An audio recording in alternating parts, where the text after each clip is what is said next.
नमस्कार दोस्तों, रोजाना की तरह मैं आज भी आपके बीच हर्षिता एलकेसी रेडियो से एक नई सुबह एक नए शो के साथ।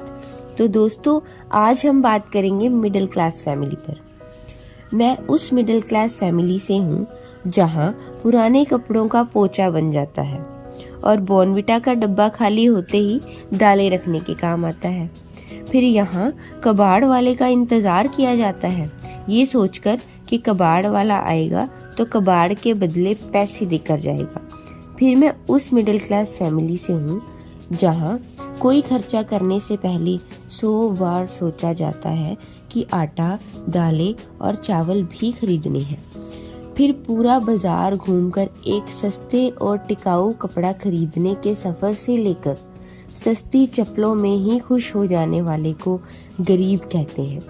फिर अगर अब गरीबी की बात हो ही गई है तो क्यों ना हम लता मंगेशकर जी की आवाज में एक प्यारा सा गाना सुने, देने वाले किसी को गरीबी ना दे।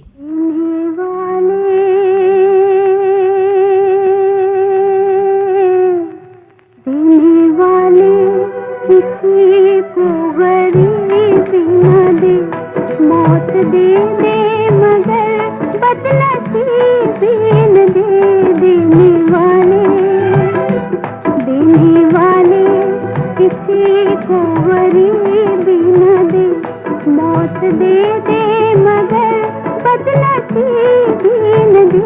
देने वाले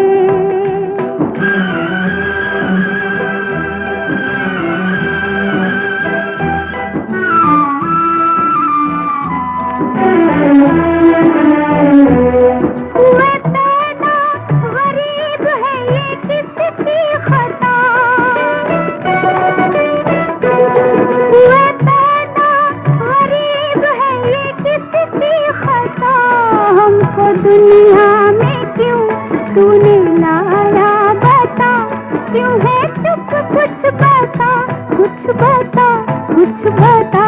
देने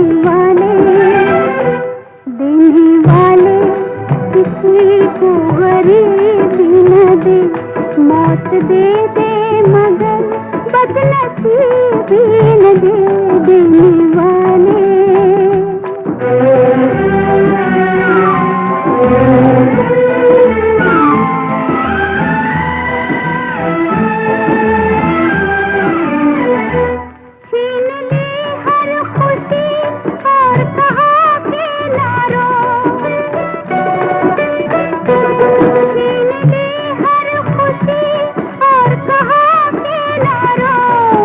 हजारों दिए दिल भी देने थे तो करके हम पे सितम, खुश ना हो, खुश ना हो।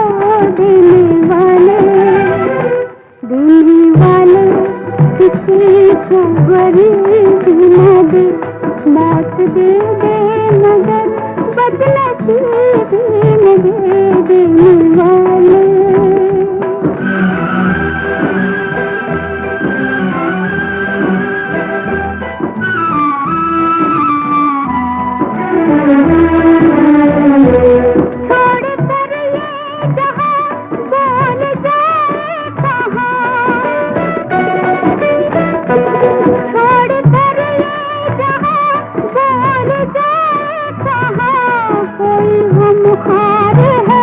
ना कोई मेहरबा, खुद कहे खुद चले, दासता दासता। देने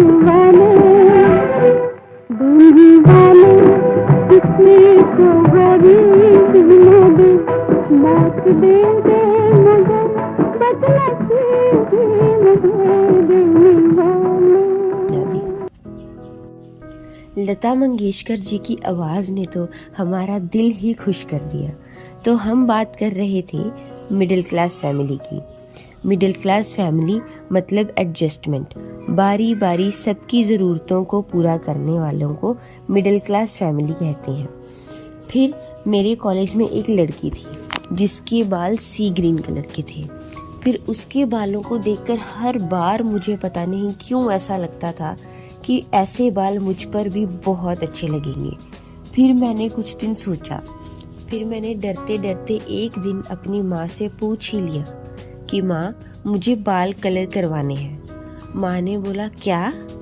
मैंने बोला माँ मुझे बाल रंग करवाने हैं। फिर मेरी माँ ने भी बड़ा ही क्लासिक सा जवाब दिया, अपने घर जाना, फिर चाहे जो मर्जी करना, वैसे भी तेरे पिताजी नहीं मानेंगे।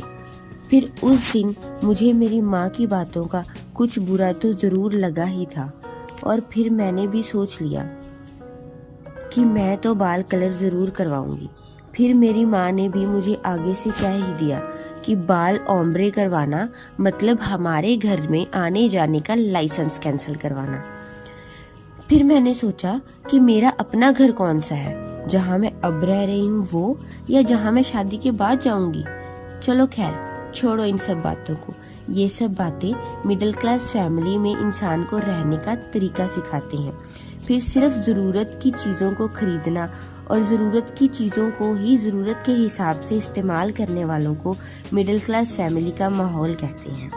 मिडिल क्लास फैमिली में अगर 4 लोग हैं तो अगर एक तरबूज घर में आता है तो उसके 4 हिस्से हो जाते हैं। फिर उन 4 हिस्सों को बांट कर खाने वालों को भी मिडिल क्लास फैमिली कहते हैं। एक कमरे में 4 लोग एक कूलर के सामने जो सोते हैं उन्हें भी मिडिल क्लास फैमिली कहते हैं। फिर एक समय की दाल और सब्जी को 2 समय तक चलाने वाली औरत को मिडिल क्लास फैमिली की माँ कहते हैं। फिर पूरा शहर घूमकर रात को मजदूरी करके आने वाले पिता को मिडिल क्लास फैमिली का बाप कहते हैं। फिर रोज सुबह भगवान से उठकर हाथ जोड़कर मिडिल क्लास फैमिली का हर इंसान जो मांगता है उसे हम मिडिल क्लास फैमिली कहते हैं। फिर क्यों ना हम अगर मिडिल क्लास फैमिली की बात कर ही रहे हैं तो हम सुधा मल्होत्रा जी की आवाज़ में एक प्यारा सा गाना सुने, मालिक तेरे जहान में कोई ना हमारा।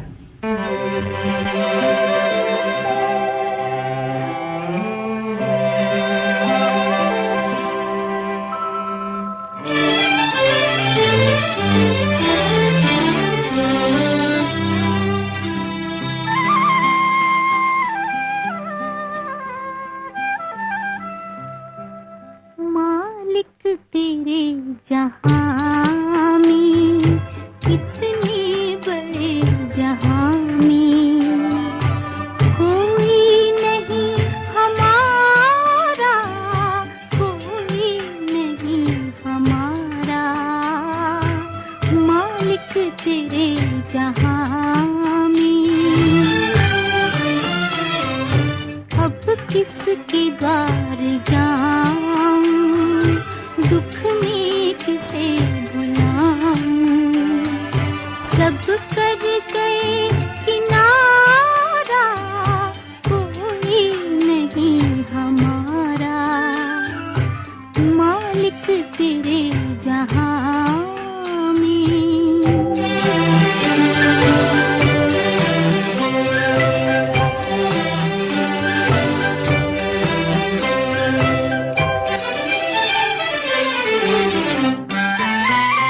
इस हाल में भी देखो ठुकरा रही है दुनिया। हम पर बनी तो हमसे कतरा रही है दुनिया। हम पर बनी तो हमसे कतरा रही है दुनिया। ना आस ना दिलासा, सबको है एक तमाशा। झूठा है हर सहारा, कोई नहीं हमारा। मालिक तेरे जहां में।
सुधा मल्होत्रा जी की आवाज़ में तो ज़रूर कोई जादू है जो सीधा दिल को ही छू जाता है।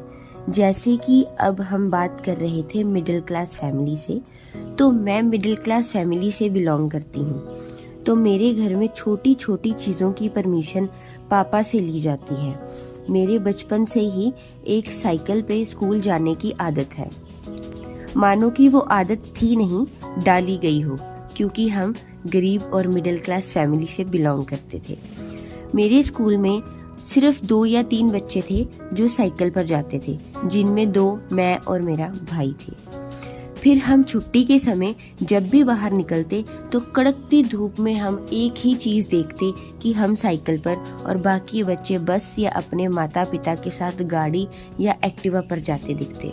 फिर रास्ते में पसीने से नहाते हुए जब घर आते तो घर आकर रोज़ माँ से शिकायत करते कि हम साइकिल पर क्यों जाते हैं। फिर जब हमारी माँ हमारे बाप की हुई मेहनत को हमें बताती तो हमें ऐसा लगता कि नहीं, हमें भी मेहनत करनी है और एक दिन अच्छा इंसान बनना है। फिर हमारे घर के सामने एक मेरी ही उम्र की लड़की काम करने आती थी। झाड़ू पोछा लगाकर वो मेहनत से पैसे कमाती थी, क्योंकि उसकी माँ मर चुकी थी और बाप बहुत ही ज़्यादा बीमार और पैरालाइज होकर बेड पर ही पड़ा रहता था। फिर उसके बाप और उसकी हालत को देखकर मुझे हमेशा ऐसा लगता था कि मुझसे ज़्यादा खुश नसीब और कोई नहीं, क्योंकि हम मेहनत करके पैसे कमा के साइकिल पर स्कूल तो जाते थे और अपने घर पर अच्छा खाना भी खाते थे। फिर उसे देखकर मुझे एक दिन लगा कि जो है वो सही है, जो प्राप्त है वही पर्याप्त है। फिर इसे अगर मैं डिटेल में बताऊं तो जो मिला है कम नहीं, जो नहीं मिला उसका कोई गम नहीं, जो मिलेगा वो सिर्फ एक ख्वाब है, जो मिला है वही लाजवाब है। फिर इस बात को सुनकर मेरा और मेरे घर वालों का दिल तो खुश होता ही है और शायद आपका भी हो गया होगा। फिर जिस मोहल्ले में हम रहते हैं वहाँ से जब भी बाहर निकलो तो एक बहुत ही खूबसूरत सी कॉलोनी है। उस कॉलोनी के घर बहुत ही खूबसूरत और बड़े हैं और सबके घरों के बाहर खूबसूरत से फूल पौधे भी लगे हैं। फिर जब भी हम अपने पिता के साथ वहाँ से गुजरते तो हर बार पूछते कि पापा हमारा ऐसा घर कब होगा, हम भी कब इन लोगों की तरह खुश होंगे। तो मेरे पापा हर बार एक प्यारी सी एग्जाम्पल देकर हमें समझा देते थे कि जो लोग इन घरों में रहते हैं वो भी खुश नहीं। अगर हम अपने छोटे से मकान में भी 2 टाइम के खाने को मिलकर खाते हैं, बांटकर खाते हैं और फिर खुशी से रहते हैं तो हमें अपने घर में भी चैन की नींद आती है। ऐसे बड़े घरों में रहने वाले इंसानों को ज़रूरी नहीं कि खुशी और सुकून हो। फिर हम भी अपने पापा के सामने हंसकर उन घरों को देखते रहते और फिर ये उम्मीद ज़रूर दिलाते कि पापा कोई बात नहीं, हम मेहनत करके पढ़ लिख के ऐसा घर ज़रूर बनाएंगे। तो दोस्तों, मैं आपके साथ ये स्टोरी तो शेयर कर रही हूँ, लेकिन आपसे एक रिक्वेस्ट भी कर रही हूँ कि जिस भी इंसान की ऐसी कोई स्टोरी है वो हमारे साथ ज़रूर शेयर कर सकता है। हमारे कॉन्टैक्ट नंबर 201201 पर हम आपकी स्टोरी को दर्शकों तक ज़रूर पहुँचाएंगे। धन्यवाद।